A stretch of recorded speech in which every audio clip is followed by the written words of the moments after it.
మేజర్‌గా ఈ మధ్య కాలంలో ఏమైందంటే, ఎక్కువగా భార్యలు భర్తల్ని చంపడం.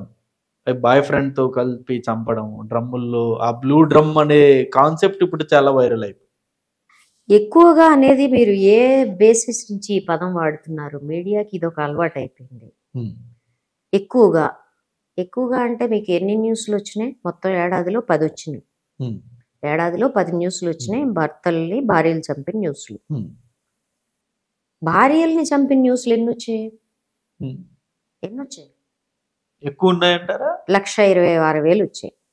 1 ఇయర్‌లో. 1 ఇయర్‌లో దేశంలో. మీరు దాని గురించి ఎప్పుడు మాట్లాడరా? అంటే ఇవి సంచలనం అవుతున్నాయి. ఎందుకవుతున్నాయి?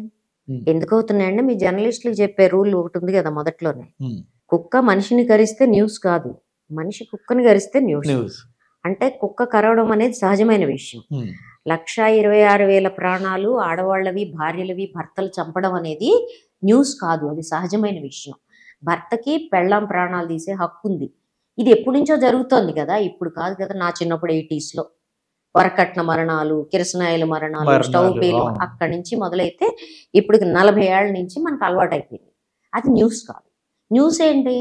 ఎక్కడో 10 మంది ఆడవాళ్ళు మొత్తం కలిపి 10 మంది, హ్మ్. 25 మంది. హ్మ్.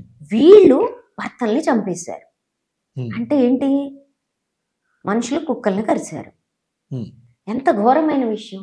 అంటే అణిగిమణిగి ఉండాల్సిన ఆడవాళ్ళు, ఆడవాళ్ళలా తిరగబడ్డారు. ఉండాల్సిన ఆడవాళ్ళు, హ్మ్. నోరు మూసుకొని భర్తని భరించాల్సిన ఆడవాళ్ళు, ప్రియులు లేకుండా పతివ్రతలుగా ఉండాల్సిన ఆడవాళ్ళు, సో కాల్డ్ రూల్స్ ఇవే కదా హ్మ్. ఆడవాళ్ళకి. హ్మ్. వాళ్ళు ఉన్నట్టుండి విలన్స్ అయిపోయారు. దాంతో మనకు భయం పట్టుకుంది. హ్మ్. ఎట్లాగబ్బా అని. అంటే పెళ్ళాల్ని చంపుతున్నంత కాలం మనం హాయిగా నిద్రపోతాం.